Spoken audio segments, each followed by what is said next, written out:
Et bonjour tout le monde, on se retrouve cette semaine pour une nouvelle recette hongroise, une spécialité hongroise, le kurtos kalács. On peut également l'appeler chimney cake, donc un gâteau cheminé en forme de cylindre. On commence tout de suite. Alors on a ici pesé 500 g de farine, on ajoute une pincée de sel, ainsi que 3 cuillères à soupe de sucre en poudre.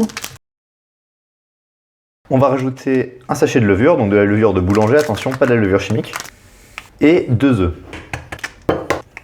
Donc avec la main directement.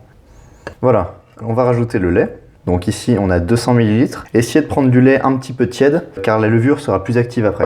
Et on mélange, on pétrit jusqu'à obtenir une pâte homogène et lisse. Alors quand la pâte commence à ressembler à quelque chose, on va ajouter le dernier ingrédient qui est de l'huile. Alors prenez de l'huile neutre, attention, donc de tournesol ou de colza, et on va en mettre 5 cuillères à soupe.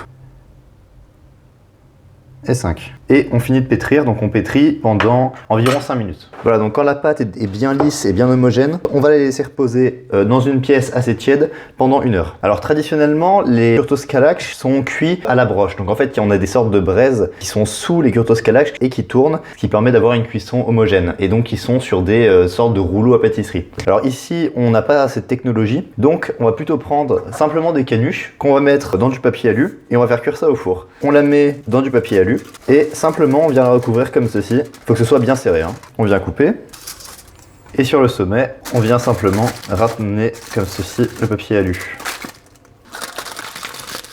Et donc on va venir l'entourer de pâte pour ensuite la faire cuire au four. Donc voilà la pâte a bien poussé. On va enlever un peu le gaz qui s'est formé pendant la pousse, donc la levure a bien travaillé. On va commencer par fleurer notre plan de travail. On sort notre pâte et on va la baisser sur un rectangle d'environ 1 à 2 cm d'épaisseur. Si vous avez un rouleau à pâtisserie, évidemment c'est mieux. Là j'ai pas, donc on va prendre une bouteille de blanc, ça fera l'affaire. Voilà, donc une fois que c'est fait, on va couper cette pâte en lanières d'environ 1 à 2 cm de côté, comme ceci, et on continue sur toute la pâte. Maintenant que c'est fait, donc on prend un pinceau ou alors simplement avec les doigts et de l'huile et on va badigeonner tout le long, tout autour pour éviter que ça colle. La première bande, on part du haut et on va simplement faire un tour comme ceci et on fait ça sur toute la hauteur.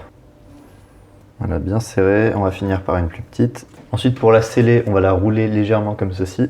Alors donc les 4 sont réalisés, on va maintenant procéder à la dernière étape. Le four est en préchauffage, donc on est à entre 180 et 200 degrés. Un petit peu d'huile et on badigeonne très légèrement. Et vous le roulez comme ceci sur la plaque avec du sucre, ce qui va permettre de caraméliser à la cuisson.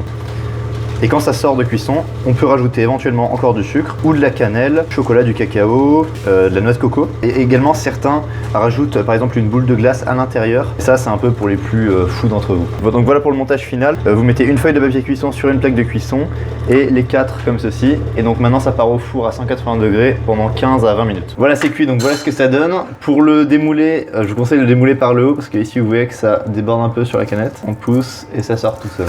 Et on a nos 4 belles cheminées. Donc j'espère que cette vidéo vous aura plu et puis on se retrouve bientôt pour une prochaine.